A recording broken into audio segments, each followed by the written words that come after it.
Okay guys, in this video I'm going to be showing you how to create part number 5, the wheel for the unmodified train. We are going to be creating this on the YZ plane since this is a symmetrical object that we are going to be revolving. Create 3 rectangles, one rectangle like so, a vertical rectangle, and then a horizontal rectangle. The sizes don't currently matter, but we are going to dimension them. Our first dimension is going to be 0.228 divided by 2. That gives us our radius. And then we have our next dimension,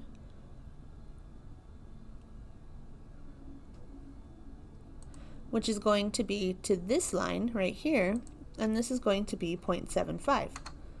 Then we have our overall radius, which is 1.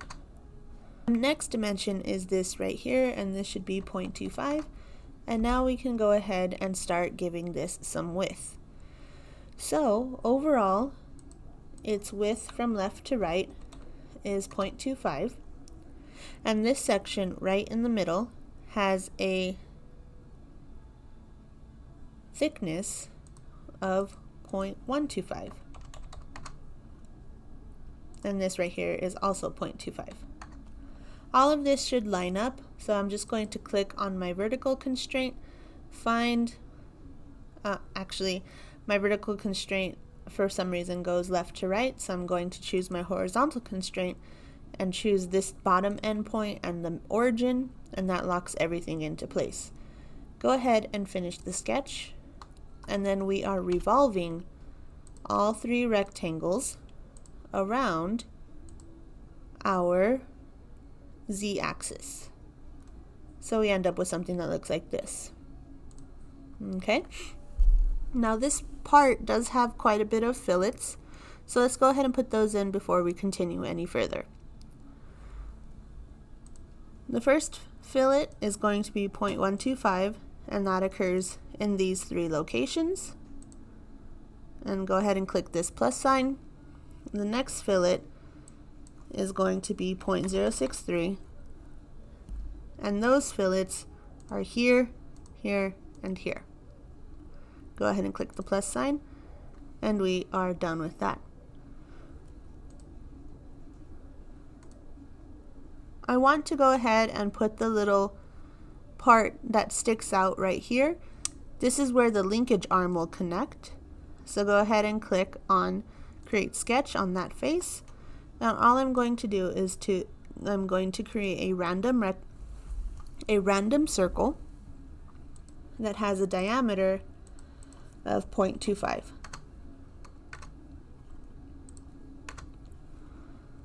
And then I'm going to dimension from this circle to my origin. That is going to be 0.7. Now as you see, this rectangle is, Now as you see, this circle is covering or is being covered by the outside of the wheel, and that's fine. Go ahead and finish your sketch, and we are going to extrude this by 0.375.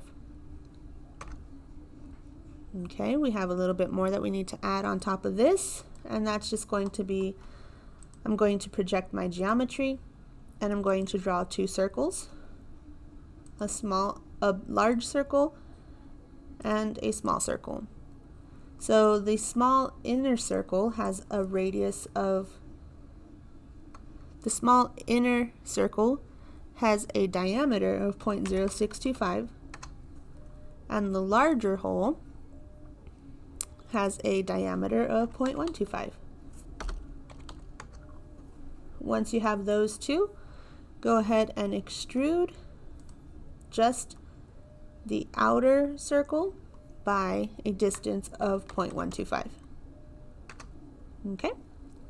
Now, before we can finish this, we have to turn this wheel around, and we're going to work on this flat side back here, and I'm going to create a pattern.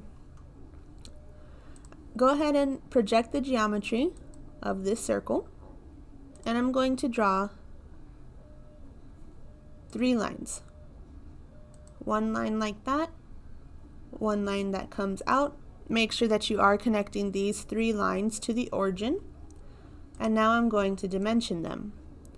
The first angle is going to be 15, and the second angle is going to be 30. Okay. Next, you're going to draw 2 circles, one like so, and one like so. Make sure that you don't connect it to any of the lines that might highlight. And let's go ahead and dimension it. The outer circle that we drew will have a radius of 0.63. So I'm going to type in 0.63 and multiply it times 2 to give us our diameter. The inner circle has a radius of 0.37. I'm going to multiply it times 2, and that should give us our diameter. Okay. So as you see, I have a bunch of different lines going on, but the only shape that I'm currently interested in is this one that I have highlighted right here. So I'm going to go to trim and trim everything except this right here. Now I can extrude and select this, change it to cut, and make sure that it's going through all, and say OK. And then now I'm going to pattern this. I'm going to go up to circular pattern, select extrusion 3, click on my rotation axis, and we are patterning it 6 times, and that gives us this final wheel. So let's go ahead and save this as part number 5, wheel.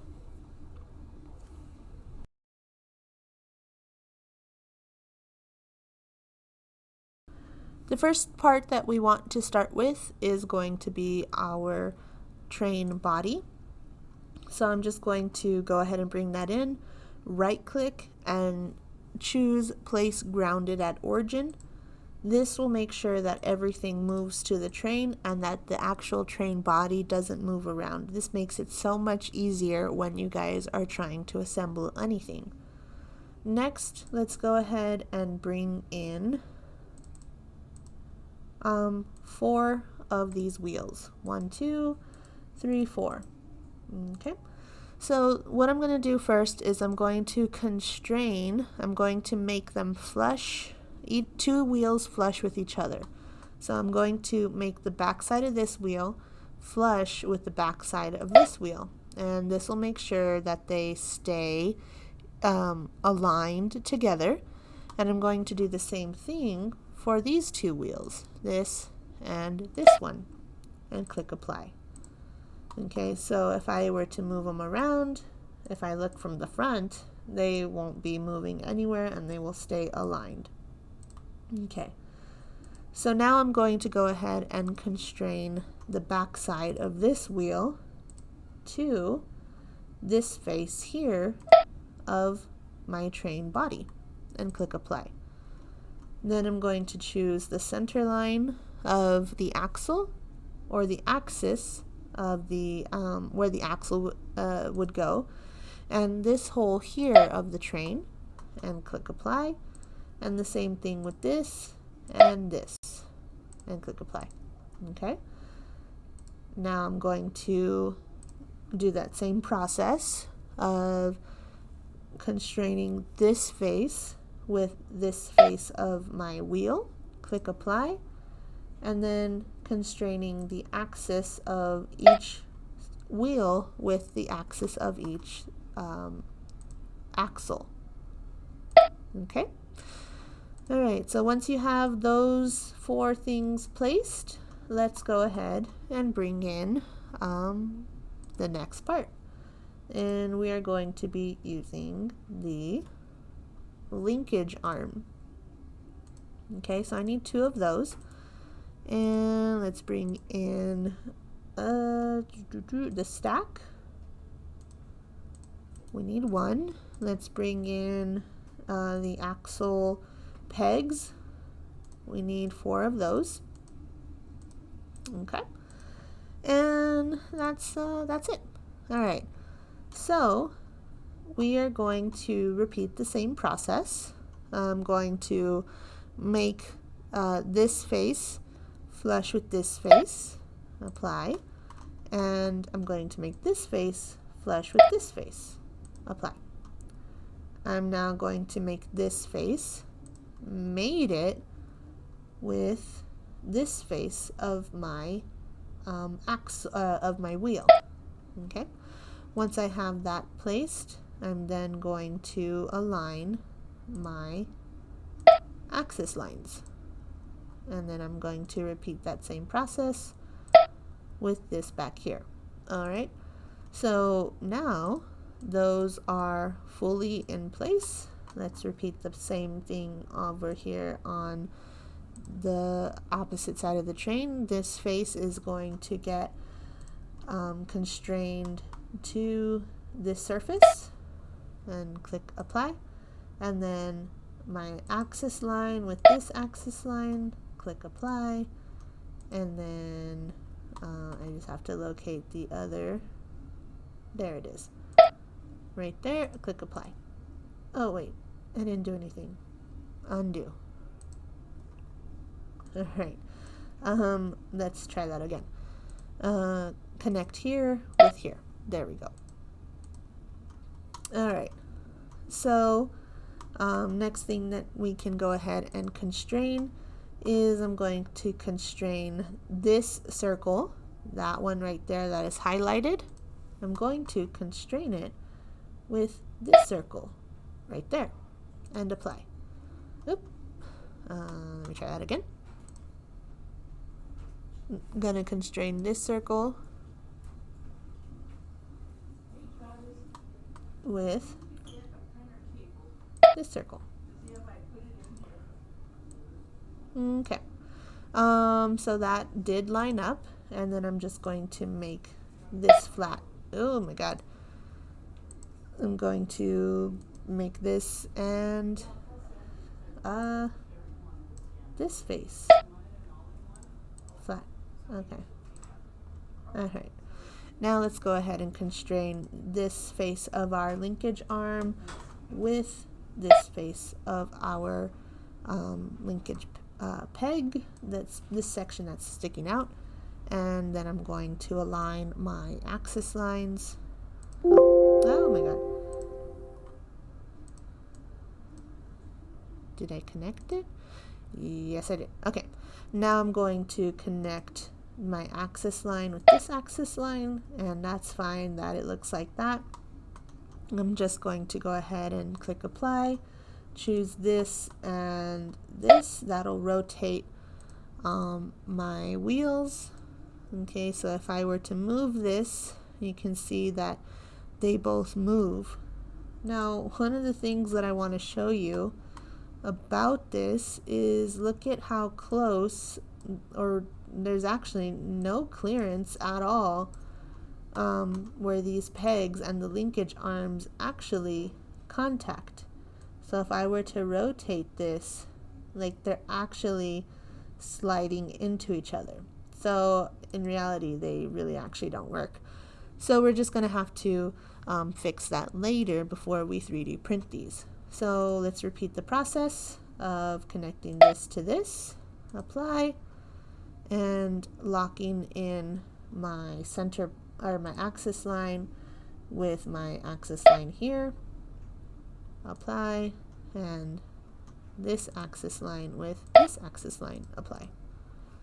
Okay, so the last two things that need, or the last three things that need to get placed are the cow catcher.